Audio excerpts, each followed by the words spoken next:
Welcome to Fantasy Fanline.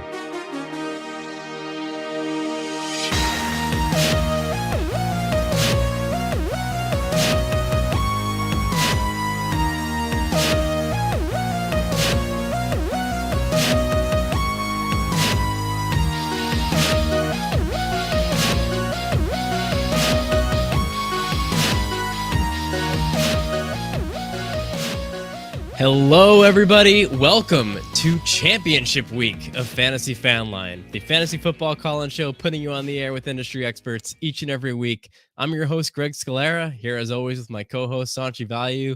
Sanch, we did it, man. We made it through a whole season. This is our last show of the year. And you are muted. Don't tell me that, man, because that's depressing. It went Bringing way down the mood. Yeah, it went way too quick. Luckily, we're both in a few ships, and I hope we got our listeners to a couple, and I hope they tune in today, and we'll get them that dub. Let's go.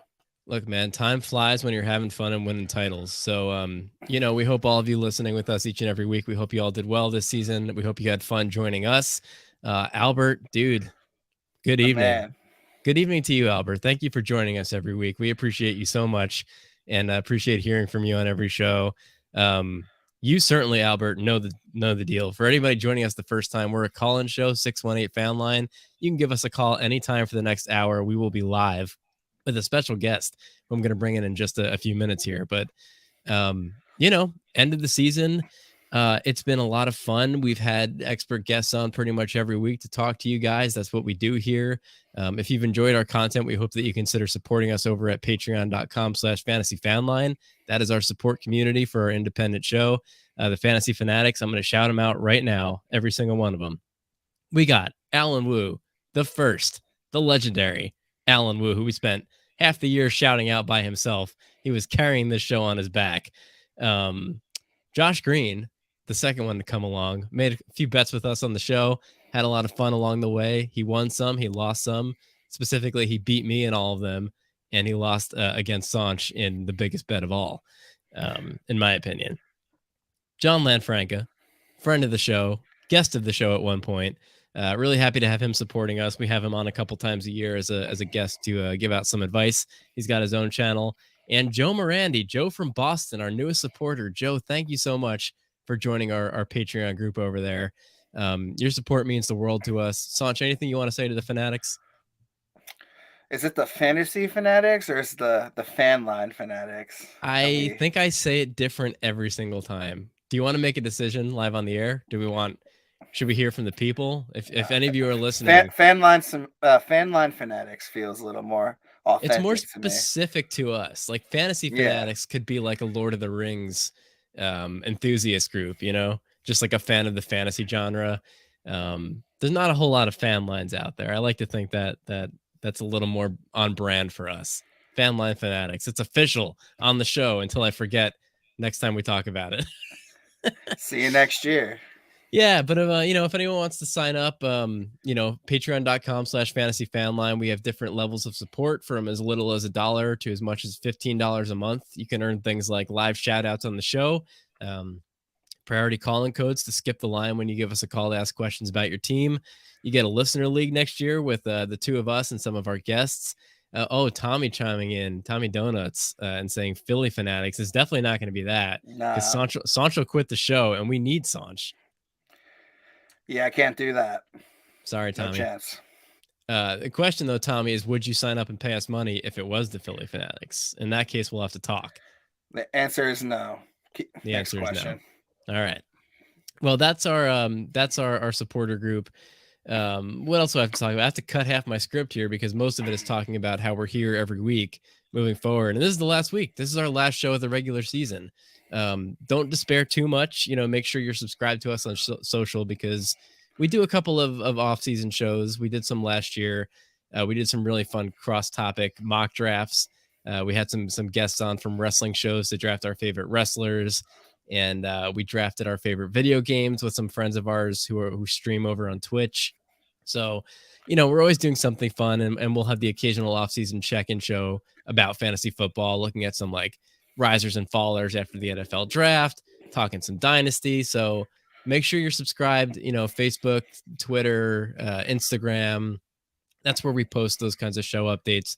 Make sure you don't miss those dates by staying subscribed. We're trying to fill up that listener league. So if you subscribe and you stay like that throughout the off season, we'll figure out some bonus perks when we start doing our rankings and before we even go live. Maybe make a Discord of some sort. It's all in the works. It all has potential, but we definitely want to fill up at least at minimum a 10-man listener league, preferably 12. And I would love to take all your money. So thanks for the support. There you have it. That is a challenge. What else do I have to say that I haven't already said? We have a website, fantasyfanline.com.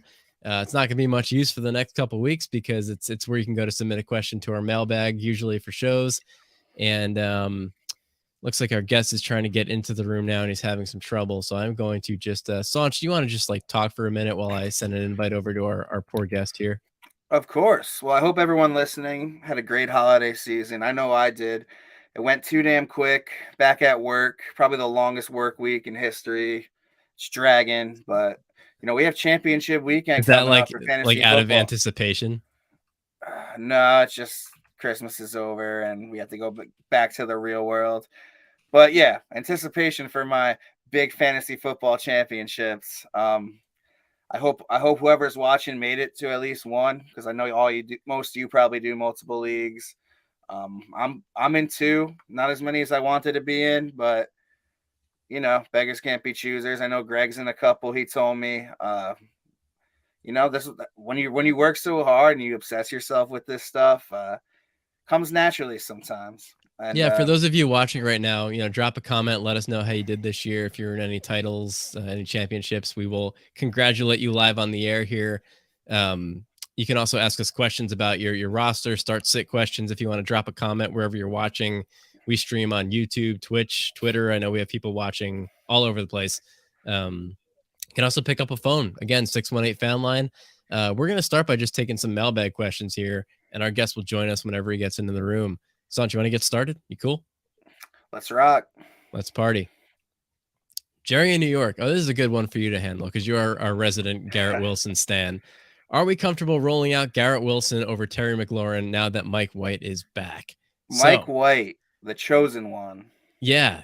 Garrett Wilson and the Jets had the Seahawks this week. McLaurin and the Commanders are going against the Browns. Sanch, what are you doing with your boy here? Matchup's not the best, but I'm rolling out Garrett Wilson, man. The dude's a stud. We've already seen it. He passed the eye check. He's going to be a stud for years. The Jets just need to give him a quarterback. Unfortunately, I don't think Mike White's the guy there for the future, but we all know he can get him the ball. And McLaurin, it's a hard guy to bench. They're playing for playoffs. The Jets are barely hanging on to. Everyone needs a lot of stuff to happen. But I can't leave Garrett Wilson on my bench after what I've seen him do with Mike White. The dude's an animal, and I think he's going to give you a great week. Well, Zach Wilson sure isn't the guy, right? You said you don't think it's Mike White. You think maybe they go to the draft and they make a trade. There are a lot of potential quarterbacks hitting the market. Lamar Jackson to the Jets. Oh, maybe that's a spicy take right there. That would be an interesting looking team all of a sudden next year. That's a great fit for him. Yeah, I mean, I'm going to finish out this question. We do have our guest waiting in the room here, but I'll finish our thought here before we bring him on. So my short answer, yes, I agree with you, especially with Carson Wentz now being named the starter in Washington. I mean, with Mike White, Garrett Wilson's finishes this year are wide receiver 5 overall, wide receiver 9, and wide receiver 26. So, I mean, give me that range of outcomes in the finals against, you said it's not the best matchup, but the secondary specifically is pretty beatable. On the flip side, I feel like Terry McLaurin was at his best this year after Wentz was benched. He just doesn't really use him like the alpha number 1 target that he's been with Taylor Heineke under center. So, I mean, he should still be fine. Like, I'm not avoiding starting Terry McLaurin, but I don't think he's going to get enough volume for that kind of ceiling play that you're probably going to need in a championship week going against the other best team in your league. So this is not the time to roll the dice and sit Garrett Wilson. And without any further ado, Gabe, can you hear us and see us okay? Man, I can hear you guys just fine. Testing. Oh, my man. Gabriel Miramontes, welcome back to the show, brother. No. He's the host of the First Round Fantasy podcast. He was our first ever guest on the show last season. I think you came on twice last year, right? Yeah, dude. We had you on in the off season with I remember this now. I remember you and this. Jacob. That was our I see you've added a lovely new member to your squad here. I just found him on the way to the show. We just picked him up off the side of the road today. Well, my friend, he is a diamond in the rough. I've been following you guys a little bit this season, and I love it, man. Sanchi Value has. I heard like raw takes because I just want to rhyme it, but he doesn't. I mean, it's good, but I just wanted to find something there. I heard ratings were low, so yeah, that's why I need a little bit of nitro. Superstar.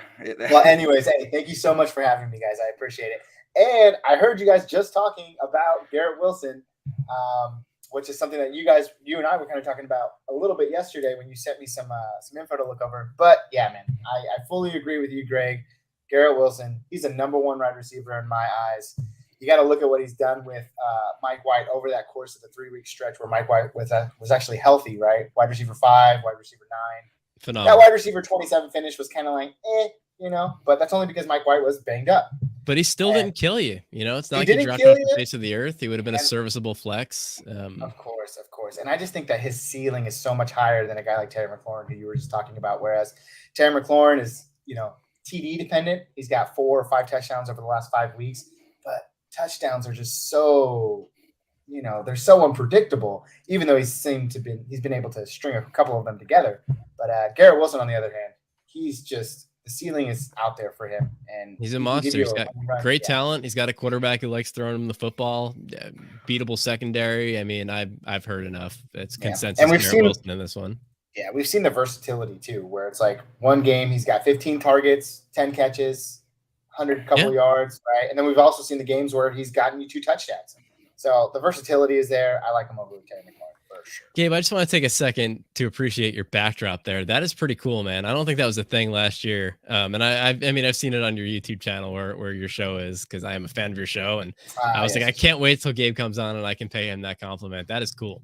It's cool until you realize how rash tag it is. It's very makeshift and put together. It's held by 2x4s. It looks great. Yeah, but it looks great to us. Just don't post any pictures of like your room on your Instagram. But before we jump into any more business, your show is one of my favorite follows. It is exclusively on YouTube these days, I think. I mean, that's how I watch it. I watch it as a video show. Are you on podcast platforms? Yeah, we'd love it if you support us on YouTube. But no, we're also anywhere else you get your podcast, most notably Spotify and Apple Premium as well. Shows how much I know, but you can't see your pretty face right on Spotify. And I really just tune in to look at Jacob. He's a beast. Dang it. I knew it. People say we look alike, but his hair is just so much better. And you didn't get him today. No, he's the pro here. You got maybe next year we got to work our way up. But I know you guys dropped your week 17 show a couple days ago. It is a really great listen. Can't recommend it enough. And it was a spoiler alert. I know some of your answers to these questions that I'm going to ask on this show. So let's hear it. I can't wait. I know when to kick it to you and when not to, but anything else that you want to say to plug your show before we keep rolling through the mailbag here? We'll plug it again at the end. Not even in the business to plug, man. I'm just happy to be here. All right. Actually, wait, before we do get started, how are you? Because the last time we actually had an in-depth conversation, can I do this? Is it safe to say? Does the community know? Are you healthy? Are you healed up? I think I talked about it a little bit, maybe in the beginning of the season, but yeah, I broke my arm like 3 years ago. And then last year, I had to have, I don't know if you could see this on here. Oh, wicked. Yeah. I got some pretty sweet matching scars. I'm thinking of maybe tattooing like a football around it and then do this like the laces across, just because I'm a child. But yeah, last year I got the surgery to get the plates out, and it got infected, and I had to cancel our last couple shows of the season. In case anyone listening was like, oh man, I wondered where he went for the final third of last year. I was battling sepsis, and I'm all good now. My arm is back in the shape of an arm, and I'm healthy. I made it through Christmas this year. So my first complete season as a podcaster. How do you like that? Oh, and many more to come, dude. I just think the idea you guys have is so genuine. It's awesome. I can't wait to see what you guys do. I hope somebody and the addition of Sanchi, man, it's awesome. Sky's the limit, man. We're happy. Sky's the limit. We've come a long way in just a year. I can see the growth, and I can't wait for the future. Same, dude. Speaking of the future, Byron in Pennsylvania would like us to predict it. Cam Akers or Ken Walker this week in full PPR? You missed a week on Cam Akers. You missed You that think? week. I mean, you say the week. I mean, he had the big running He's been back hot. one overall finish last week against the Broncos, but that was his second top 8 finish in 4 weeks, and It 2 was. top 24 finishes in between that. Like, he looks good. His metrics are good. His workload is what we hoped it would be when we drafted him. Well, when I drafted him, I know you didn't get him anywhere, but that offense is clicking for whatever reason with Baker under center. You can run on the Chargers this week. We've been targeting them all year. Sanch, are you bold enough to start him over Ken Walker? Ken Walker's expected to play, I believe, right? I know he's been on the injury report all week. I think I'm still going to start Kenneth Walker in my championship game. I don't have the balls to put in Cam Akers over Ken Walker personally. I know the Jets are stingy against Iran, but They are quite stingy. Number 1 in rushing success rate since week 11. Does that change your mind? I think I'm feeling a Geno revenge game, man. I really am. That actually kind of changed my mind. I didn't even realize that. I'm feeling it. I think it's going to be a close game with a lot of scores. I'm starting Kenneth Walker. I'm not mad at anyone starting Cam Akers because what do you have, like 30-something points last week? He's been really solid. The matchup's definitely better against the Chargers. Mm-hmm. But you know, for a big name in a big name matchup, I want my big name guys, and to me, that's Kenneth Walker. At one point, we didn't even think Cam Akers would play in the league again. It's great that he's on this stretch and he looks good, but we didn't think he'd play in the league. Then we didn't think he'd play for the Rams specifically. I mean, Ken Walker, you said the big name, like he was supposed to be the chosen one once he got that backfield to himself, but it's been pretty pedestrian since then. I mean, hasn't cracked a top 10 finish since week 9. Missed the top 30 twice in the past 4 weeks. Brutal matchup. Gabe, what do you think? I agree with both of your sides. It seems like both of you are taking different sides. Ride the momentum, ride the wave of Cam Akers, or, start your stud, right? Yeah. Sanchi mentioned, though, that if this is going to happen, if he's looking for that Geno revenge game, well, Geno's probably going to get it done through the air or on the ground himself. That doesn't really have anything to do with the running back. But I mean, it's such more chances to score. If you're in the red zone there's more opportunity. I get it, but yeah, I think Sanchi's right. Like you don't want to bite that bullet again. If you started him, great, but only like 9% of people did last week. I think according to like ESPN and Yahoo and all those apps. But those 9% were stoked. Oh, one of those was against me. I was projecting to win by, I think, 30 points. And my opponent had also lost Jalen Hurts. The table was set for me to return to the fantasy championship glory. And Cam Akers destroyed those thoughts. Go figure. Smasher of dreams. You can't be mad at that. You just can't. Because nobody was starting him except for that guy. Except for that one guy. But ultimately, gut reaction says, no, go with your gut. Start Kenneth Walker. I know the matchup is intense. However, if you're looking for a narrative here, it's Cam Akers. You're riding the wave. You're riding what he was able to do last week. Matchup says you go Cam Akers' favor. The New York Jets, like you said, Greg. And then, Los Angeles Chargers, fourth most fantasy points to opposing running backs. So they're going to eat you up on the ground. And Baker, honestly, that's something else that we're also kind of neglecting here. With Baker Mayfield, the Rams are, they're playing football. It's happening. Yeah. And sometimes that can be the change. That's what I'm hoping for in Jarrett Stidham. I'll stay on the island here. I'm willing to look past the kind of outdated narratives attached to each of these guys, because the season-long narrative for these two, Cam Akers is useless. Ken Walker is the next big thing, and that has not been the reality for the past month. So I'm going to pay attention to recent trends, and I'm fine being outvoted on this one. We do have our first caller of the hour chiming in here. Hey, caller, if you could hear me, welcome to Fantasy Fanline. What's your name? Where are you calling from? This is Tommy Donuts, and I'm calling from New Jersey. Oh, no. Tommy Donuts, welcome back. This is such a full circle moment. Our first guest ever and our first caller ever on the line at the same time. What? Exciting. Welcome back, Tommy. Do you remember what the first question I asked you, though? No, I don't. It was about kickers, and we can move past it. Yeah. What can we do for you, bud? I just... it's a two-part. I just want to first congratulate Sanch for making the finals in his own fantasy football league. Thank you, And sir. I want to say good luck. I want to say good luck because the person who he's facing in the finals happens to be me. Oh, on the air drama. So Tommy, how can we help you beat Sanj? So, What advice do you need from Gabe and I to get you across the finish line here? I think I'm set on the advice from the entire year. However, the question I want to ask is that in typical fashion for all fantasy playoffs, there's always those star players who don't show up at all with the impact of, let's say, Devontae Adams, Aaron Jones, and Stephon Diggs last week. Mm-hmm. Who do you think is going to be that player this week who's just not going to show up? Oh, that's like a star player. Great question. I'm gonna pull up some matchups here. Does anyone come to mind immediately for you guys while I sort of peruse here? I'm immediately nervous about Joe Mixon going against the Bills. Ooh, great call. Great call. Yeah, the kind of workload he's been getting since coming back from his injury, and with Samaje Perine success while he was out. I mean, Mixon has been more of like a 60% snap guy over the last 3 games. I mean, he's still the guy there, but if you're not getting all of that volume in the Bengals backfield against the defense as good as the Bills, he's one of those guys right on that line where like you probably can't bench him, right? You're not sitting Joe Mixon in your finals, but I'm not going to be excited to play him. I think Mixon's going to be fine. I actually love like any player in that game. I think it's going to be an absolute shootout game of the year. Yeah, what is it, like a 50-point over-under ish? It's around there. Yeah. Last time I checked, but like I'm not scared of Mixon. That's a hard question, Donuts. Putting us on the spot here. I'm hoping it's DK Metcalf with Sauce Gardner all over him for the fact that you have him against me.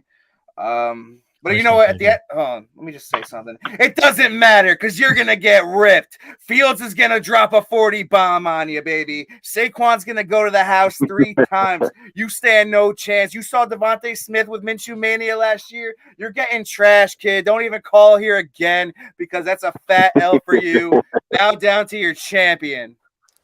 Tommy, you're welcome to call the show anytime, just to be clear, regardless of the promo that was just cut on you.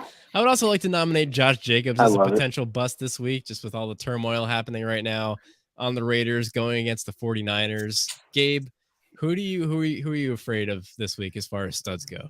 Really, the only one that comes to mind is probably someone like AJ Brown. You know, he was good last week. He was serviceable, had a great game, but opponent gets a little bit tougher in terms of defense with that New Orleans Saints team. So, I mean, not necessarily like he's going to poo the bed for you or anything, but definitely temper your expectations. That's a great call. Sanj, that was an incredible promo. Did you ask Tommy to call the show with a question just so you could lay the smackdown on him? It felt very prepared. I improv that one. I could have done it a little better. As I said, I'm expecting a Geno revenge game. You know, Metcalf, Sauce Gardner should be interesting there. Hopefully not as good as he's been because Tommy Donuts has DK Metcalf, and I hope he poops in his pants. There you go. Mr. Donuts, what do you think of those answers? I think there's some amazing answers. Like I was always like against Joe Mixon as like a safe start every week, but he always proves me wrong year after year. But he was for most of the season. He's really tailed off since coming back from that injury. And I wasn't afraid to jump back in with him after he came back from Samaje Perine Fest, you know, when Perine was dropping like 30 every week. But I mean, since then, I'm looking at half PPR scoring. He's got 12 points, 8 points, 14 points. So like, again, he's not disappearing, but like, that's not what you signed up for when you drafted Mixon at like the back of the first round, especially not in crunch time now in playoffs. Albert has a great question regarding to this too in the chat. If you want to, because there's no Tua anymore. So Tommy, I don't know if you can see this, but Albert has kind of nominated Jalen Waddle as a potential worry candidate this week. No Tua, he's out with a concussion again.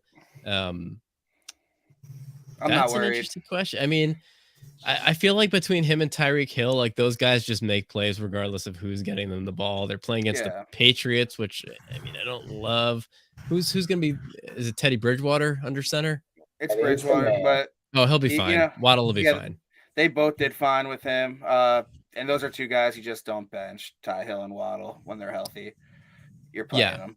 So maybe, you know, maybe he doesn't have like the 150-yard, 2-touchdown ceiling that he might have any given week with Tua, but I don't think it's necessarily because of Tua's talent. Like, he's not a Mahomes coming in and putting the team on his back. It's just a matter of, you know, when you don't have a guy that you've practiced with all season, you lose a little bit of that rhythm, that timing. But Teddy's a serviceable backup. He'll be fine. Start your studs. Waddle's a stud. There you go. There you go. Easy peasy does it. Best Tommy, of luck, Tommy Donuts. Thanks for the call. Not really. May the best man win, and it'll be interesting. All right, man. All right, guys. Thanks a lot. Appreciate See you, next Tommy. year. Bye. I like that guy. I wish him all the best. But that's kind of cool. After next week. After next week, yeah. In He's the great. draft process. He's great. I was pretty clenched when he was asking that question, when he said that he didn't need any advice, because he called in the week that the Queen of England died and asked how we thought that would affect the games being played in London that week. And ever since then, every time I see his name come up, I'm like, what is this going to be? But that was a great question. You need people like that for your show, man. It's good to laugh sometimes. They make the world go around. Hey, dude, he's a good guy. Great guy. Alex in New Jersey, please flex 1.5 PPR. Hawkinson, Jamal Williams, Jahan Dotson. Okay, so I know how we usually respond to tight end flex questions. Am I a hypocrite after I just said Wilson over McLaurin? But like, I'm all over Dotson, man. The guy's been red hot. I think so, because one of the reasons I'm fading McLaurin is because of the target distribution from Carson Wentz. It is so much less focused on McLaurin. I think, you know, Wentz is going to come in and spread the ball around. Dotson has been great. Wentz got pretty much all year, especially with early Wentz. in the year. Yep. Dotson has 7 touchdowns in 10 games that he's been healthy this year. So he scored in the last 3 games straight. You know, he was okay with Heineke, but he was great with Wentz earlier this season. So if anything, I think the quarterback change helps him this week. I'm gonna kick this over to Gabe first. See where you're at. It's just so fluky. Touchdowns are just so. I know, that's such a hard thing to lean on. But I mean, you have risk with all those guys, right? They're all really touchdown dependent guys. Hawkinson blew up last week, of course. You know, you kind of want to ride that wave. You can definitely do that. He's a red zone threat. He's seen 8+ targets over the last 3 weeks. So when you talk about like target share and target volume, he looks like the guy that's going to be more consistent. Whereas Jahan Dotson, 5 targets, 6 targets, he's just catching touchdowns. And his touchdowns that he's catching just happen to be accompanied by 40 additional yards. So who knows if he's getting the bonuses for all those touchdowns in whatever leagues you might play in. Sure. If you're looking for a safe floor, I think Hawkins is the guy. And if you kind of want another home run threat, then you go Dotson. To counter your Hawkinson debate, I know he's had his huge weeks. If you go back to week 4 when he put up almost 40 fantasy points, everyone thought they had to steal the draft with him. And then the next week against New England, he had like a 1-point game. So I don't necessarily trust Hawkinson to stay in the flames like that. Personally, I do love Jamal Williams' matchup. I think that's the highest over/under of the week. That Bears-Lions games. I think I personally myself bet the over, and I'm expecting a lot of points, especially from my boy Justin Fields. Take me to the promised land, but honestly, he's your boy now.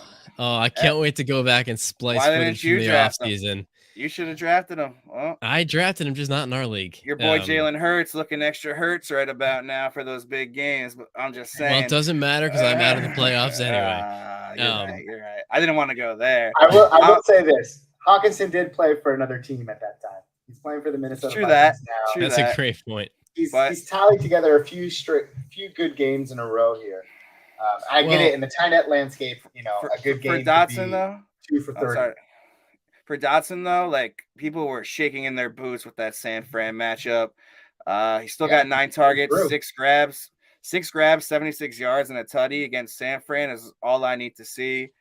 I'm personally rolling him out of these 3 guys, but I do see the argument for Hawk. It's so funny because this is one of the things that we do so much on our podcast, where it's like we don't want to tell you what to do, but we want to give you all the information. And a lot of the times what it boils down to is, what do you need as a fantasy manager? Is your lineup set where you need Hawkinson because you know he's going to give you a safe floor? Or is your lineup set and you're looking like you're going to be down by 15 or 20 and you need that touchdown 50-yard bomb from Jahan Dotson? So that's kind of ultimately what it boils down to. In a gut wrench, probably ride Dotson. He's been a hot hand, and you just got to hope for another touchdown. He reminds me a lot of Christian Watson, right? A guy who's so touchdown dependent. We saw what he was able to do. Actually, it's a shame because last week when he was, what did he have? 6 for 49 before he went out and he was hurt. In PPR, you're like, oh, this is great, but then he got hurt, which has kind of been his storyline all year. But game before that, you just kind of see these guys that don't get touchdowns, but not a lot of targets. You get burned by them. Yeah. I mean, we also like to give like ranges of actions based on situations here on the show. And that's, part of the reason that this show exists with the medium that it does with the call-in line is because we really want to facilitate conversation around these decisions and not just put out like a list of rankings every week. Like, okay, tell us about your team, your situation. Are you projected to lose by 20 points? Do you get any bonuses? So, it's not always, hey, play one of these guys. The same answer doesn't necessarily apply to all situations. So I'm glad you brought that up. This is a tough one for me. I mean, when you're talking about a flex question, Hawkinson is averaging more points per game than Jahan Dotson. But like he had 2 like boom games, right? In weeks 14 and 16. That's mostly responsible for that average. He's the tight end 2 on the year, but like most weeks you're looking at like a 5 or 6 point floor and hoping for maybe 11 or 12. I just don't know if that's where I'm looking at for my flex in championship week.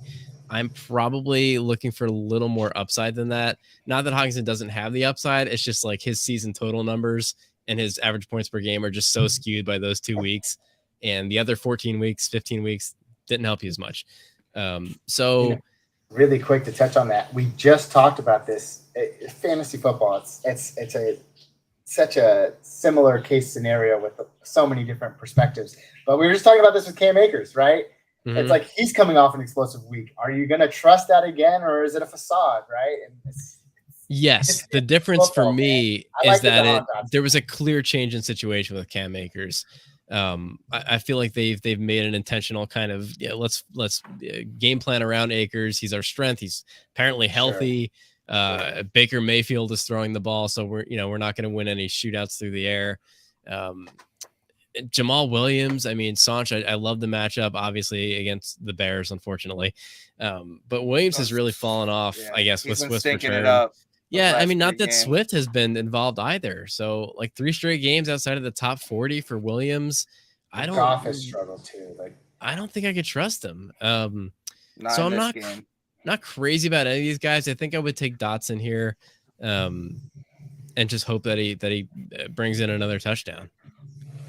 Can that be our first shirt, Greg? We don't flex tight ends. Yes, for sure. I'm sure tons of people will buy it. It'll be a hit on the streets. It'll be the next NWO t-shirt. Hey, Gabe, you know this guy writing it off YouTube? Oh, I know him. You're familiar?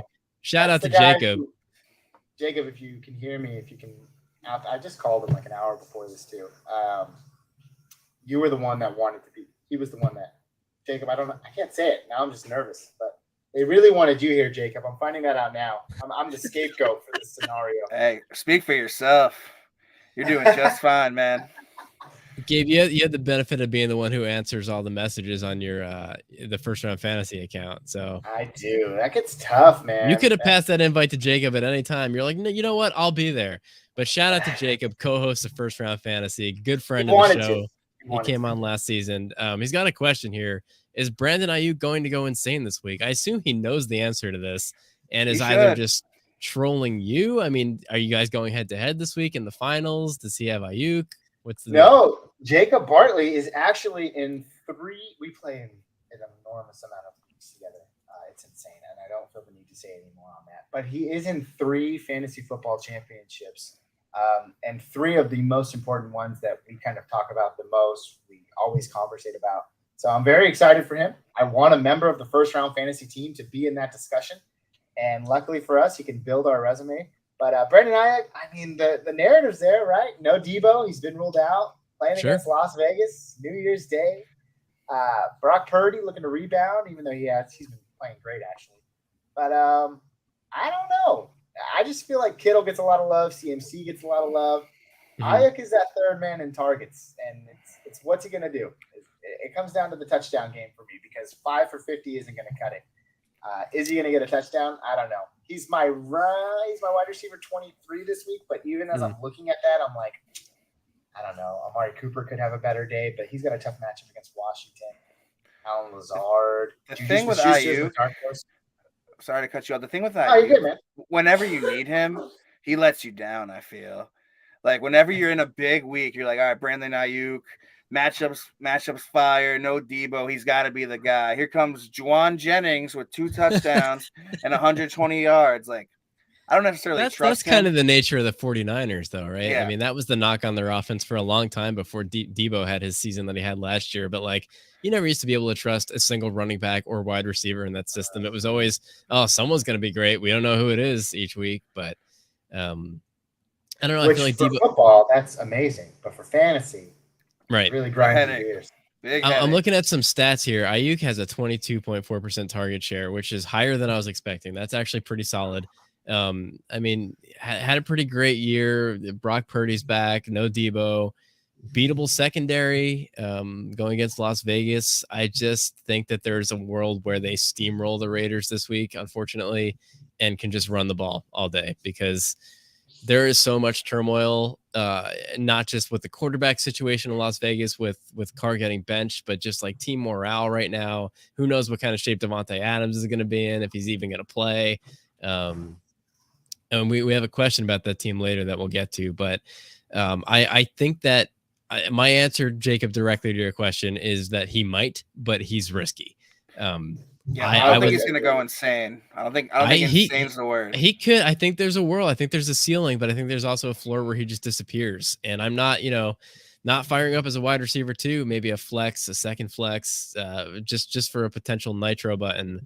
But I don't want him in a situation where he has to where I have to rely on him to put up a floor of 7 catches. I just don't think that is as safe a bet as it would have been in a more competitive matchup. And there's no bouncing back from mistakes this week. This is it. Oh God, I'm so nervous just saying that. I feel like I knew Jacob's answer all along. I think he's trying to fool us here. He wanted to see. We got you, Jacob. We got you. I know. That was an authenticity test. Jesse in Ohio's got another one for us. He's missing Jalen Hurts in a super flex for championship week in all caps. Should I plug in Baker or Watson? Oh, Jesse. So Jalen Hurts, last I heard, I think is doubtful to play this week. It's going to be Minshew, right? It's going to be Minshew. Yeah. So Baker and the Rams get the Chargers, as we discussed. Deshaun Watson and the Browns get the Commanders. Sanch, you want to start us off here? I'm disgusted. Can you send a screenshot of your waiver wire? Daniel Jones still chilling. Play him. This sucks. I think I'm gonna lean Watson against Washington. What do I have? I think they're both mid QB2s. There's nothing special about either of them this week. Baker, even in his, is that my mic? Sorry. Uh-oh. You running the washing machine there, Gabe? The Chargers, though. I can see the Washington Browns game being way closer than the Chargers and Rams game, personally, which would mean Baker would have to throw more. In the championship game, I'm going to play Watson over Baker Mayfield, though. I'm just sticking. It's just so simple to me. You could say you could do all the math and bring all the stats up, but at the end of the day, would you rather lose with Baker Mayfield or would you rather lose with Watson? You put those guys in front of me. Who do you want running your franchise? Yeah, I'd rather not lose with either of them. I think I want Baker running my franchise, but for fantasy purposes, I agree with you. I'll get more into it in a second. Gabe, you want to weigh in on this? I do, and yes, actually, there is a washing machine going on in the back room. That's one of the perks of living in a very small space. I totally thought I was kidding. That's amazing. No, but I'll make this quick, and I totally agree with Sanche. It's a small sample size, not counting Watson's first week back, but they each have 3 weeks now. kind of a small sample size of data here. Watson's the QB 15 over that span. Baker's QB 16. It's like, who's got the higher upside? It's Watson. So it's a no-brainer for me. Watson's probably your guy. And I like So I'm the with you there. Rams, best case scenario last week, right? Like they put up 50+ points against the Broncos. Baker Mayfield scored 17 points doing that. So like that's the kind of risk with him. When things are clicking for the Rams, it's great for their NFL team, great for their positional players, but they don't need Baker to be a superstar for fantasy purposes. It's just the same kind of fantasy production we saw out of Stafford all year while the team was losing. So I don't think you can ask for a better offensive performance than we saw last week. And I want the potential for more than 17 points. Not that Deshaun Watson has been good since coming back from his 700-day hiatus, but like the upside is there, right? Like he's athletically gifted enough that we're still asking this question and having this conversation despite like 4 weeks of Jacoby Brissett-ish numbers. So I don't want to play either of them, but for championships, I'm going down swinging with Deshaun Watson. Give me at least a fighting chance to get an explosion out of my quarterback 2 slot. And speaking of which, we have our second caller of the show chiming in here. Hey, caller, welcome to Fantasy Fanline. You are on the air. Yes, sir. It's Joe from Yes, Boston. sir. How you doing, boys? Oh, Patreon supporter Joe from Boston. Welcome back, buddy. Thanks for calling. Of course, it's the last week. I had to come on and just say thank you guys. I actually won last week by by the skin of my teeth. Congratulations. By 1 point, so I'm in the finals. Yes, sir. Thank you, Greg and Sanchi, for a successful year. I might be super screwed this year because I have Henry and Pollard, so I could have used you guys last night. But before I get into this, before I take a deep dive, I wanted to get your take. If I had Haskins, let's say I was able to get Haskins and Malik Davis, would you have started them last night? No, I probably was staying away from anyone on that Titans offense. It was a lot closer than I thought. I thought Dallas would roll them way harder, but I probably wouldn't. Well, it really depends on your other options, personally. Exactly. Totally. So I ended up starting Haskins out of desperation because it's a deep league. It's a 3-flex league, like I've told you. I'm sure you guys probably know my roster by now, but I ended up going with Haskins. He didn't screw me. He got me like 5 points, so I'm not screwed. But I am going against, luckily, Gardner Minshew this week because the other guy is out. Hurts is out, so I'm actually like hanging in there. So I have 2. Who do I start? And then I'll let you guys roll for the next 8 months or 9 months, whatever it is. But thank you again. But so here's my first conundrum: is it David Njoku or Tyler Higbee at tight end? Okay. You want us to answer that before you hang up? Well, we just did. Yeah. And I got one more, dude. Okay, let's hit the tight end one first. We just did the quarterbacks. Give me Njoku. If we like Watson better, I'll take the quarterback. I like Njoku as well. Yeah, it's consensus for me. I mean, Higbee was a monster last week, so I understand the argument, but this is a playing tough Hayden one. Hurst over Higbee. Like I have an opportunity to pick up Higbee after his monster and plug him in, and I'm still playing Hayden Hurst over Tyler Higbee. So that's how I feel about Higbee. Fluke week against a defeated team.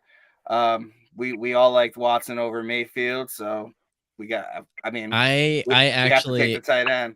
Am pivoting. I'm looking at some of these numbers under Baker Mayfield specifically. Higbee's got like a 24% target share, 33% of red zone targets.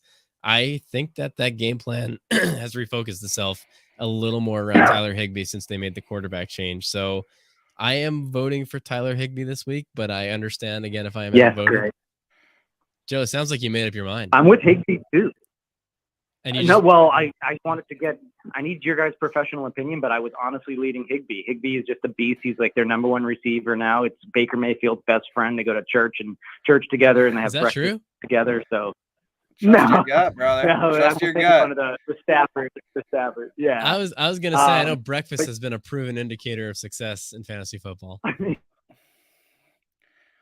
Yeah, trust your gut there. He did have a monster week. Higbee's not a guy I would like to stay in the flames with. There are certain players I do, but hey man, if you were leaning Higbee and you got Greg's approval, I hope he has a monster week just for you. I'm just saying that we just compared Watson and Mayfield, and we all liked Watson to have the better passing day, the better fantasy day. It's really close, man. I hope if you lean Higbee, I personally hope he smashes Njoku's numbers because it's irrelevant to me in my championship games. Totally. So I'll be rooting for you, man. Yeah, it's not a 1-to-1 comparison for me with the quarterbacks because if Watson has a big day, a lot of it's going to be on the ground with his legs, and that doesn't help any of his receivers. Yeah, and I'll throw in my 2 cents. Baker's a new man.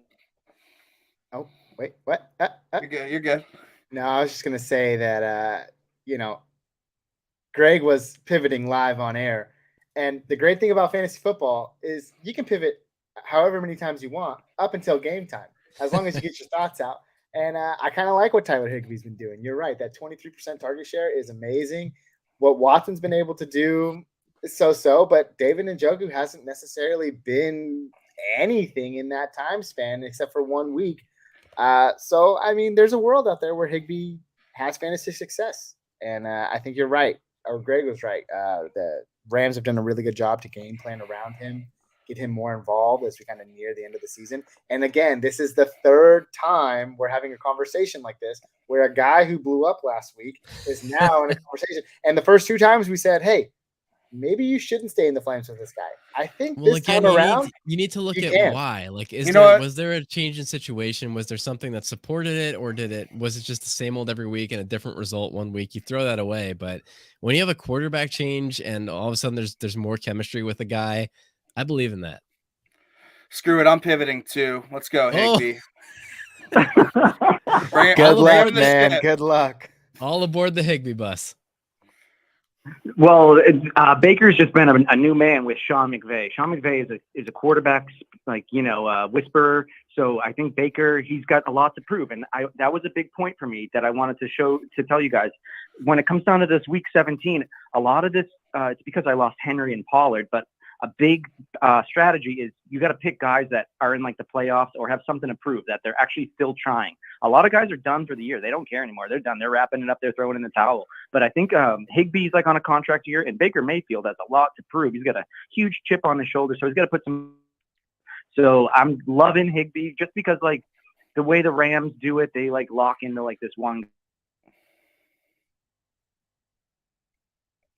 Who do I start for the year? And then I'll see you guys in 9 months.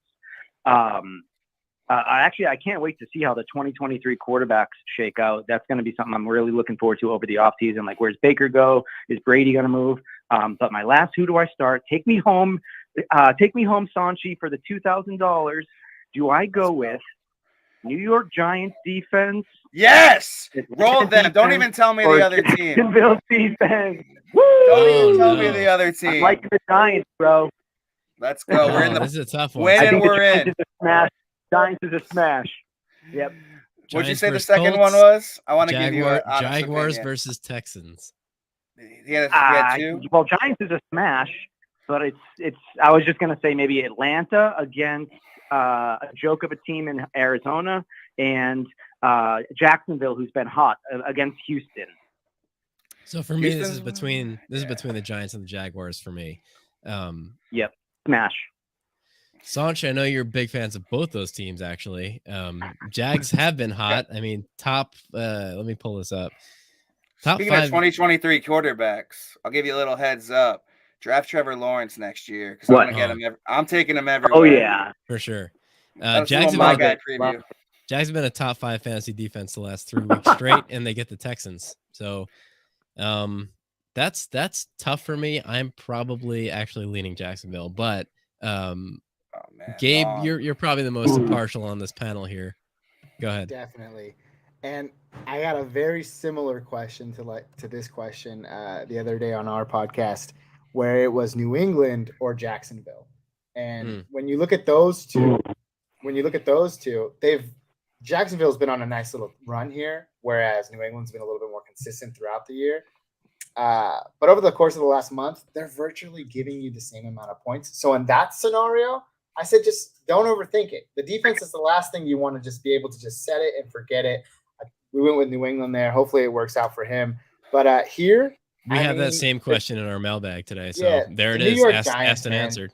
Don't overthink it. They've been a Yep. nice little Cinderella story all year. You like what Jacksonville's been able to do. The narrative says that, hey, Houston's a really good matchup with their 50-50 timeshare quarterback issue they got going on over there.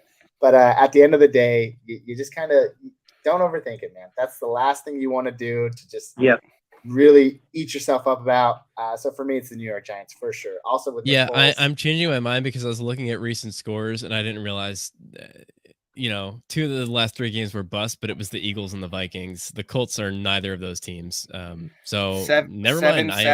7 sacks, 3 picks. I'll give you a direct quote from Wink Martindale, Giants defensive coordinator. He sees blood. He sees blood in the water with that banged up O-line. The Giants are playing for their first playoff spot in 6 years. They're at home. It's going to be loud as hell.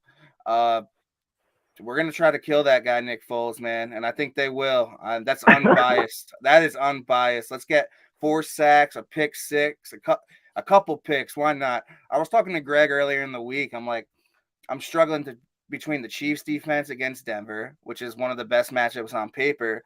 But I also brought up the Giants, and Greg told me he liked the Chiefs, and I was kind of agreeing with him. But the closer we get to game day, the more I just want to slip. The more I want to slip the G-men in. That blood in the water quote gets me fired up. Kayvon Thibodeau is going to be let's get it, man. I'm going to play him too. I'm going to bench the Chiefs for the Giants. Yeah, let's get it. That Colts team is tanking. They don't even have a real head coach. Their head coach is a center. Let's go, man. Let's beat up Nick Foles. Let's win this shit. Are they Let's playing? Do it, bro. Are they playing on a Saturday? Gabriel. No, it's Sunday. It is a Sunday. Well, then what good is Jeff Saturday at all then? Exactly. He's blood in the water, like he said. Bloody Sunday. Blood in the water. Hey, Gabriel, I would go Patriots because they're going against Teddy Bridgewater, and that's going to be a smash play too. So I would go Patriots there. It's all about the opposing QB. And thank you guys again. I'm going to let you guys run. You guys have been there for me all year, and maybe I'll shoot you guys a note somehow and let you know how I turned out. And I'm so happy to be a Patreon. And anybody else listening out there, it's the best money you could spend. Thanks so much, Joe. We appreciate your support. You can shoot us a message, any of our social media channels. You can find us, Facebook, Twitter, Instagram. I don't know if people really use Facebook anymore. So Twitter, Instagram, drop a comment on our YouTube video here. Reach us somehow. We'll see it, and we will have the personal satisfaction of knowing we got you a title. You just made me amazing, man. Have a good year. Happy New Year. Happy New Year, Joe. You're the man. Don't worry about it. We got it. All right. Peace, dude. Later. Take it easy. Light work. Happy New Year. Nick Foles is light work. I was thinking of him this past week because he called last week, Gabe, and he told us he was going against the number 1 team in his league. And it was such a weird week this past week. So many studs disappeared. I was like, I bet you all the guys on Joe's opponent's team no-showed this week. And sounds like he made it through. So happy to hear that. Wishing him luck. Let's keep rolling through our mailbag. We have like 10 minutes left here. 618 Fanline if anybody else wants to join us. In the meantime, we're going to take some more questions we got in advance. This is a fun one. Who's your fantasy MVP this season? From Philip in Massachusetts. Gabe, anyone come to mind? Yeah. Oh, actually, I'm going to let Sanch go first because Go ahead. I like what I was hearing. It's got to be Justin Jefferson, man. Oh, I thought you were going to say Fields. No, he's been amazing too, but like I'm a safe kind of guy in that first round, and there's no one safer, and there's no one you put into your lineup and you feel more confident about than Justin Jefferson. He's only getting better. He is a league winner. He's going to go ballistic this week against the Packers. He goes ballistic every week. He's close to the Randy Moss's record. He wants to break that. That's it would have been Kupp, my boy Kupp, because he was just, even on a bad team with Stafford, like when they were struggling, he was just still a lock in PPR for like 25 to 30 points. So if he stayed healthy, I would have rolled with my boy Kupp. But it was 1A, 1B with those guys anyway this year, Chase being the third. And I got to go with the healthy guy, the best receiver in the league right now, and that's Justin Jefferson. That's a great pick. And when a first round pick is your MVP, he was worth it. Gabe, who do you like here? Yeah. With me, I always like to just stick with value, right? Who'd you get at a really good value? And for me, that was Saquon Barkley. I mean, he fell so far. I got him in the second round in a couple of leagues, Me and too, he bro. performed better than so many guys that went in front of him. Chubb, Cook, Jones, Mixon. He's the running back 5 on the year. Can't ask for more. And return to form. Hopefully, he can keep on doing it in 2023 because I got him in Dynasty. So let's see. Nice. That is a phenomenal pick. I was, of course, my mind went to Justin Fields, and I thought about nominating him here. He's the quarterback 5 overall right now, drafted QB 17 at the 11-12 round turn. That is some value. He was my guy in the offseason. Proud of that pick. I hope somebody got him based on that advice. Yeah, I did. But honestly, off waivers. You're welcome. Don't look now. Trevor Lawrence, QB 6 on the season. Geno, QB 7. So that whole kind of tier of quarterbacks who were drafted late are really coming through this year as like mid to low end quarterback ones. Just a lot of value at that position. So I'm not really going to pick anyone clearly at QB. I think I would give the nod to Josh Jacobs. He was next on my list for where you got him. He won you so many games. The running back 2 overall right now in half PPR. He was drafted running back 22 in the top of the 5th. Nobody wanted Josh Jacobs. They all like kind of ended up with him. He was that guy that like fell until you were like, I can't let him fall anymore. But like the boom games have been there. The consistency's been there. Mostly all of the team has fallen apart the last couple of weeks. But like before that, 5 straight top 8 finishes. Like that's just not the player that we thought we were getting in the offseason. The elite wide receivers have all been elite. Even the like the Justin Jeffersons, Cooper Kupp till he went down, even the guys like Tyreek and Devontae who changed teams. But I want to give some love also to Amon-Ra St. Brown. Wide receiver 8 overall, half PPR, drafted wide receiver 26 in the 5th, 4th among wide receivers right now in catches in the entire league, 96 catches. So that was just a guy that I loved playing each and every week. I was never afraid to slot him in. Always knew that I would get a safe floor with high upside, and that's my favorite kind of wide receiver. So those are my picks. Fun Shout question. out to Devontae Smith too, who quietly snuck his way into the wide receiver 1 category after last week. Overlooked, I think, because he started a little slower and AJ Brown kind of hogged all the glory. But yeah, man, he came on strong. He was on my league winner list. I didn't get them all right, but there's a few on there that's a good one. Make me flex a little on the inside. Rose in South Carolina trying to win her league. Half PPR, Brian Robinson or DeAndre Swift this week. So Robinson and the Commanders have the Browns. Great matchup. DeAndre Swift and the Lions have the Bears. Great matchup. What's one to do, Sanch? You know what I'm saying? I still believe in my boy Swift, man. You're dying on this hill? I'm dying on this hill, and if there's a matchup he's going to get it done, it's against the Chicago Bears. I know Robinson's been pretty solid. No Gibson this week, but I want that upside. I want the guy that can hit the home run, and I still think Swift can be that guy. Jamal Williams is banged up. He's been like regressing every single week.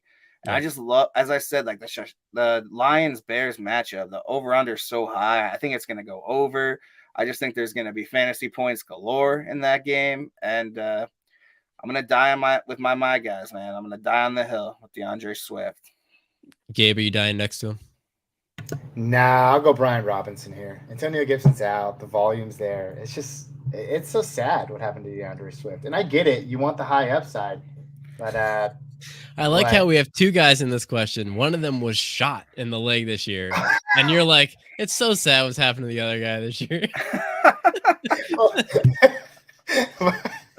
Well, you know what? Yeah, you're right. I guess. But no, Brian Robinson, the volume's there. Yeah, he was shot. People forget about that. Hey, it's fantasy football. Things move fast, okay? It feels like a long time ago. I thought he was going to be out all season. The fact that he made a return like 4 weeks into the year, that's insane. That's nuts. Cool. It's a Cinderella story. I think it continues.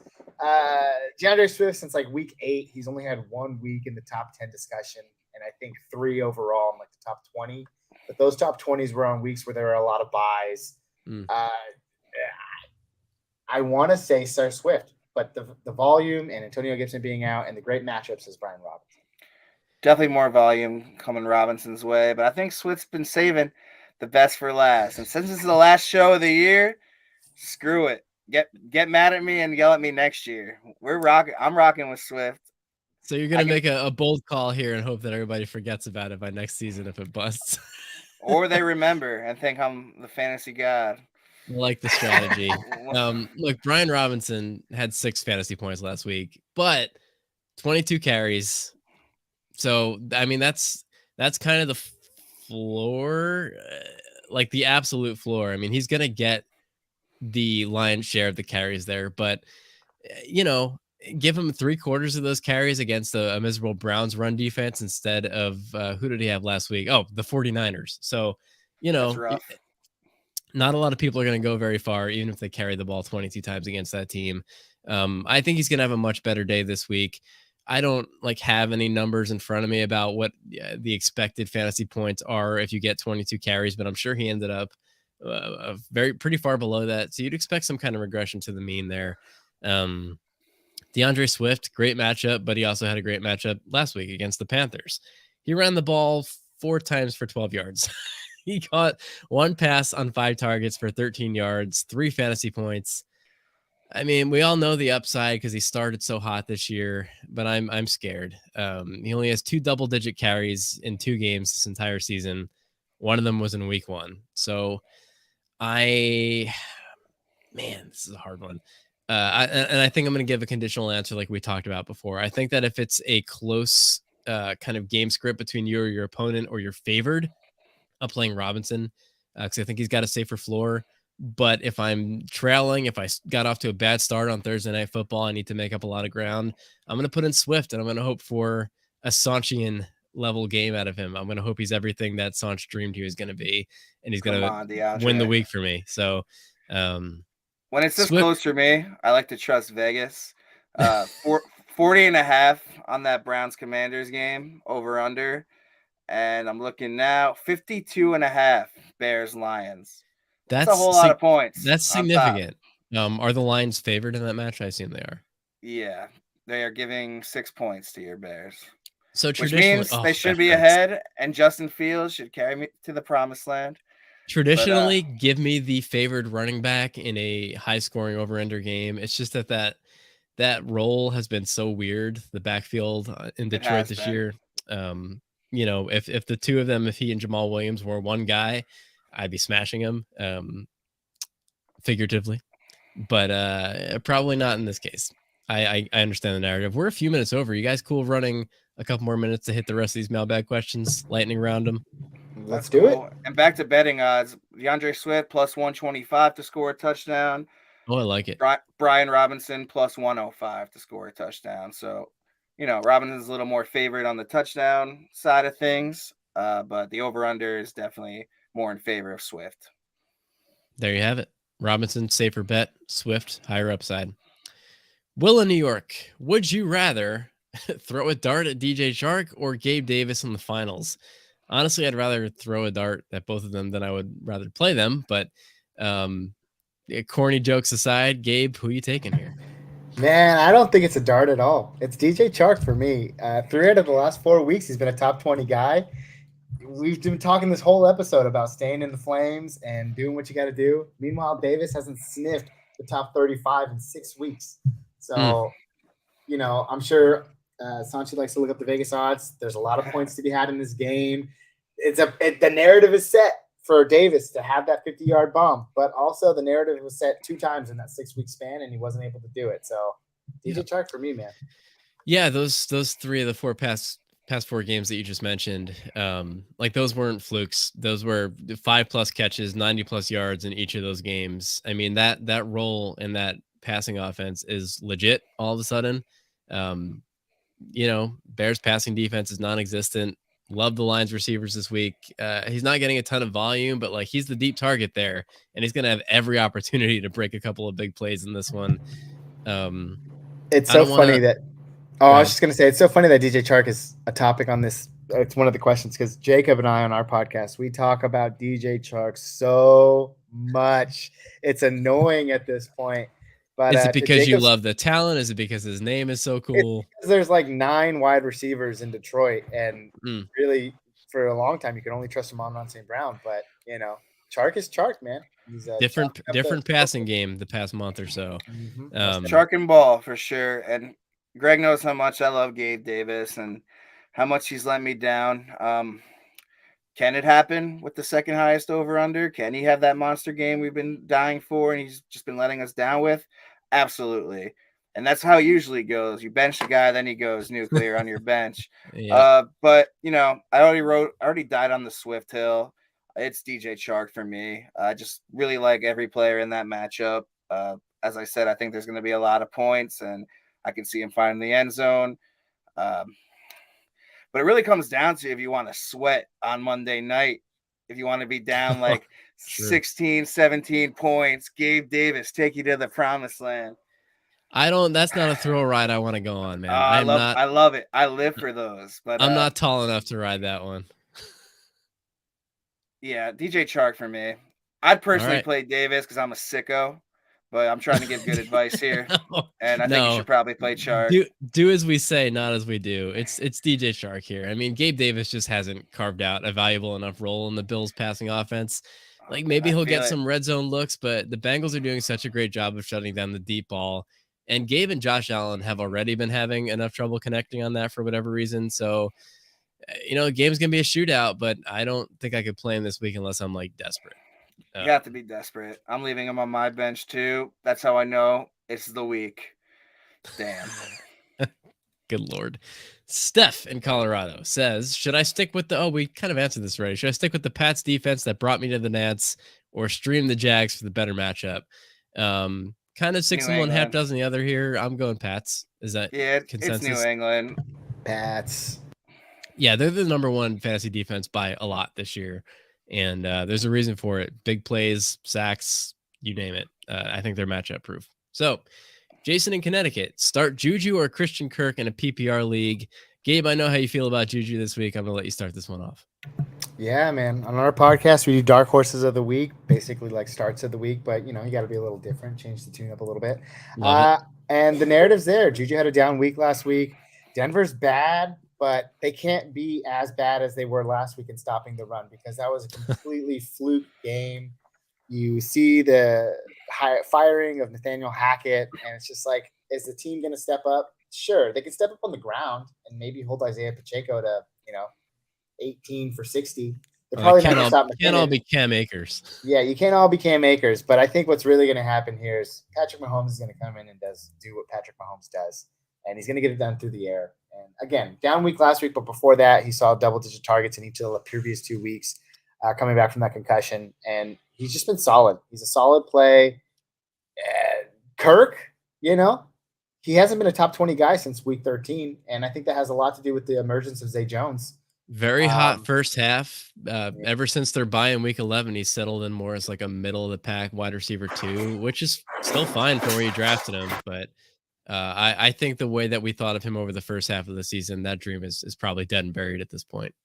Yeah, I'm going to go with the wide receiver with the better quarterback, even though next year, 2023, Trevor Lawrence is all the rage. But it's Patrick Mahomes' year this year, and they're going to tear up. Broncos are a tough defense on paper, but Juju literally torched them a couple weeks ago. Same defense. He was the wide receiver 5 overall. So I like him this week. Sanch, I know you're a Juju guy as well. What are you doing? I like Kirk too. Sure. I think they're both great plays. I would find a way to start them both personally if it was my fantasy championships. But if you can't, I'm with you on Juju. I want the guy Mahomes just throwing the ball too in a game they should crush. Just a couple more to close us out here. Travis in New Hampshire. What's your preferred punishment for last place finishes? Thumb screws. Next question. I got a few. We do a couple. Kick us off. The easy thing to do is if you guys still rock with stickers, like at a live draft board stickers, have last place do the stickers and make them the beer butler. Which means whenever you're thirsty, be like, hey, last place, cold one. And they can't say no. Bring me my beer. The league Greg and I do together, we have this new thing. Well, not the last place guy has to buy 2 30-packs of the winner's choice and like supply the whole draft with some beers. But we also make the last place guy do a presentation, like a 10-minute PowerPoint of some sort, completely embarrassing, humiliating stuff no one wants to do on draft day when they should be preparing, looking It's at their only notes. embarrassing if you are embarrassed by it. I will say that our presenter this past season completely killed it. crushed it, and he should be killed it. proud of himself. You're right. It can never be me though. But we do a presentation usually about why draft strategy is important, just something funny and stupid. I've heard the comedy close where you have to like do a 5 minutes stand That was my up or pitch. something. We were asked this in the off season, and that was my suggestion. I've never successfully implemented it, but God, I want to see one of my friends have to do an open mic night because they came in last place for fantasy football. I was trying to get people to post on Roast Me for Reddit, but I think that's a good one. I think we have some sensitive ones in our league that wouldn't want that to happen. So, we'll take care of the people. Sure. Make them get you some beers. Make them do something funny. Yeah. Make sure they never forget. Another traditional one is, last place finisher has to buy the first place finisher's trophy. If you don't have like one big trophy that you pass around each year, I know I'm in a couple leagues where we live pretty far apart, around the country. In other countries, I have some friends in Canada I play with, so we can't, always hand off a trophy. Sometimes the last place just buys like a $25, something off of Etsy or one of those title sites out there and just mails it. All good stuff. Gabe, you have anything fun? No, I love what you guys said, though. Me and Jacob are constantly in cahoots about what to do, whether it's on the podcast where you guys got we have a book it down for the week where it's like, this guy's going to be better than this guy. And we keep tallies of it and everything.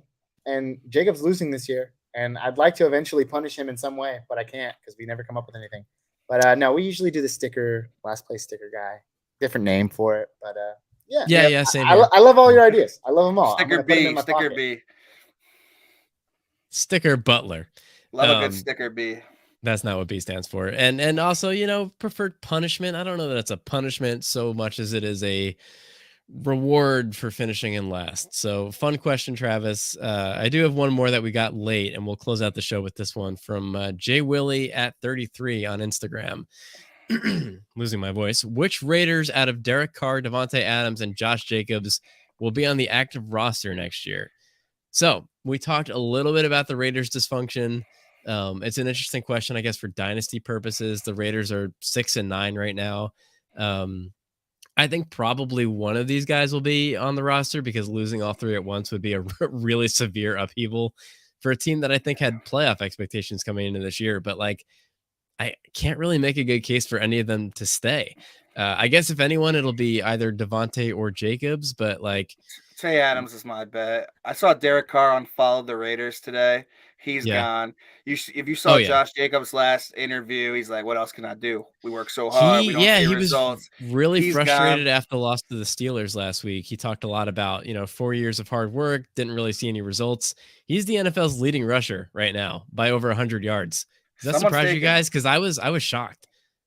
He's got over 1,500 rushing yards. He's torching everybody else. So he's made a case for himself in the free agent market. The Raiders didn't pick up his extension. Whoops. So I think he's probably gone. Maybe he goes to, I don't know, Miami, Philly, Sanch. Where do you see him maybe landing? I think Miami would be a great spot for him. Yeah. Hopefully not Philly. Hopefully, yeah, for you. Gabe, what do you make of this? I think they'll try to keep Devontae Adams. But if I'm a 30-year-old Pro Bowl wide receiver, I don't really want to stick around. At best, it's going to be unstable next year. At worst, it's going to be a total rebuild. I mean, he came here to play with Derek Carr and to compete for a title. Two things that he assumed would happen. Both those things are gone. Gabe, is anybody staying? Very, very passionate Raiders fan here, if you didn't notice. So my heart weighs heavy on this topic. Very sad, very sad. But, despite all of that, let's just talk. I should have put a trigger warning on the front of this before I put it on screen. No, it's fine. It did bring back some memories of the last 24 hours. Anyways, with that being said, I listen to so many crazy things about the Raiders because I listen to all things Raiders almost all the time, whether it's your mainstream stuff or those deep-seated conspiracy theories podcasts out there who just love talking about teams. But I don't know. It depends what happens in the offseason. Like Sanchi alluded to, they could be going into a full teardown. I think that's what a lot of people want to see happen. Me personally, I think if we make a few tweaks on this defensive side of the ball, and maybe someone else comes in the off season, because there's been a few names out there that have been circulating. So like Jimmy G has been circulating. Lamar Jackson. Lamar Jack. I haven't really heard him, but Jimmy G and Aaron Rodgers. And I think Aaron Rodgers is a scenario that makes Davante Adams stay. Josh Jacobs has been a great Cinderella story this year. And I think we all know why he's succeeded so much. It's because they've literally had nothing invested in him. They gave him the ball 30 times a game, and that's usually what teams do. That's what we're seeing right now with Cam Akers. So I feel like it's very unlikely that he comes back. But if coaches or staff or front office, if they're anything about appeasing to the fan base, then they bring him back. But he's going to demand some money, because what he's been able to do has been amazing this year, and he's going to get paid somewhere else most likely. But Davante Adams, like you said, 30-year-old wide receiver. He already came out in an interview. I heard the one that Josh Jacobs was referenced in with Sanchi. Davante Adams had his own interview and was asked about his future. He's concerned about the next 2 games, gave a very professional response. But, there's definitely an out there as well. So it's just a matter. I don't know. I'm too close to the subject. It's a really interesting situation that we've all been watching play out from afar. It was surprising to me as somebody who doesn't follow the team as closely, because I feel like, I don't know, it's not like they're coming off of a huge losing streak, right? Like they lost last week, but they won the week before that, lost before that, won 2 before that. So it's not like it surprised me. It felt like an overreaction, but I'm also not as close to the culture. I don't know if there were things brewing there. I know it was a disappointing year. I assume you guys expected more out of the team this year, because you went out and you got Davante Adams in the offseason. So it's not like you were coming into this year like, oh, this ain't the year. You don't make a move like that unless you think that you're making a run. Or maybe they're just trying to keep up in a tough division. I don't know. No, I think he said it perfectly. And to be honest with you, not just Raiders fans, but the unanimous consensus out there predicted the Raiders to do something this year, and they just failed to live up to those expectations. Derek Carr, it's got to be on as much Carr. as I love him, but leads the league in interceptions this year. Horrible 3rd down conversion rate. It's just it hasn't been good. It hasn't been good, and you can chalk that up to the 6 different coaches he's had over his 9-year career. That's hard. Even I made this argument today. Put Mahomes in that situation with 6 different coaches, but that's a completely different skill set. Maybe he succeeds, but Derek Carr. This is what I'll say, and I'll end with this because I know you guys got to go. But I saw an interesting statistic the other day where they were talking about Derek Carr and where does he rank all time in players, because stats, they always got to get wonky. He ranks 2nd all time in terms of losses in his first 9 seasons as a quarterback. Really? But guess who's number 1? Like it. Guess who number 1 is, though? This is where the stat gets funny. You said first 9 seasons? First 9 seasons. That's hard, because guys who lose that much don't usually last 9 seasons. Yeah, well, this one does, and he's a Super Bowl winner, by the way. Matt Stafford? Oh, that's a great one. That's a great guess. After so much time with the Lions, No. It wasn't him. Wow, now I'm second guessing these stats, but no, I checked it out. I've seen as a division rival, I've seen the Lions lose a lot of games. It was Drew Brees, and everybody forgets that makes sense, because Chargers, dude, people were out on Brees early in his career. Look what happened. He goes over to New Orleans, struggles for a little bit, turns it into 2 Super Bowl championships. So I'm not saying Derek Carr is going to win you Super Bowls, but Atlanta, New Orleans, so many other teams looking for a quarterback in 2023. Who knows? Maybe I feel like people who got into the NFL as a fan more recently don't know the full journey that Brees went on to become kind of the Super Bowl winning legend that he is today. But people were moving on from him pretty early in his career. He started as kind of a stinker, and I mean, he's the exception of the rule. You can't, expect that out of every guy who starts with that many losses in their career. But I should have guessed that, because that's a really interesting stat, man. I'm surprised. I think he'll land on his feet somewhere. I always thought he was underrated. He's always been a high volume, yardage guy in passing. I've always kept an eye on that as far as drafting his receiving weapons in fantasy, but as a standalone talent, probably not going to go anywhere and turn a franchise around by himself. But those teams out there that are just like, man, we're a quarterback away, maybe, like a confident quarterback away. Going to be interesting to see how it plays out. Gabe, I'll be thinking of you as I watch it unfold and your mental health. And sorry to correct you, but Breeze has won one Super Bowl championship in 2010. Oh, my bad. You're good. I know. I got the argument. He had a hell of a career. Love me some Drew Brees. Well, this was fun, Gabe. I hope we didn't end on too sour of a note here. You can log off and drink till your heart's content. But dude, thanks for joining us. You want to take one more chance to plug your show, First Round Fantasy, one of my favorites. Let the people know where to find you. No, man. First Round Fantasy on YouTube. That's it. That's all I got to say. Other than that, thank you guys for having me. It's been a pleasure. I know you wanted Jacob. So no, we wanted you, man. Next time you'll get both of us. We'll get Jacob. I can't wait. We'll get Jacob some other time. What is Jacob like hobbies wise? What does he do besides fantasy? Because we do those kind of off topic mock drafts in the off season. Maybe we'll have Jacob come on and draft his favorite. What does he do? Oh, don't get me started, man. Jacob. See, now I'm just plugging everything because Jacob is actually part of a team, another YouTube channel called the Pocket Flicks Movies, 10,000 subscribers and growing, where they talk about all things movies. They talk about all things movies. They are really big into the DC, Marvel Universe stuff, Star Wars stuff, Disney stuff. Movie so drafts. Everything movies, movie drafts. They do it all the time. So shout out to Pocket Flicks. Our producer Jake, he's also at the helm of Pocket Flicks. So yeah, that's his hobby, man. Movie watching. To the Yo, shout out Pocket Flicks. That's awesome. Jacob's coming on to draft movies with us. He's coming on to draft superheroes. That'd be a fun one. I'm surprised we haven't done that yet. He would have came today if he would have figured out you were doing that. That's his first love. He just happens to be good at predicting fantasy football as well. Just a reminder to everybody listening, we are on Instagram, Twitter, Facebook. Subscribe to us wherever you like to get your updates about your favorite shows, and we will let you know when we do some of those shows during the off season.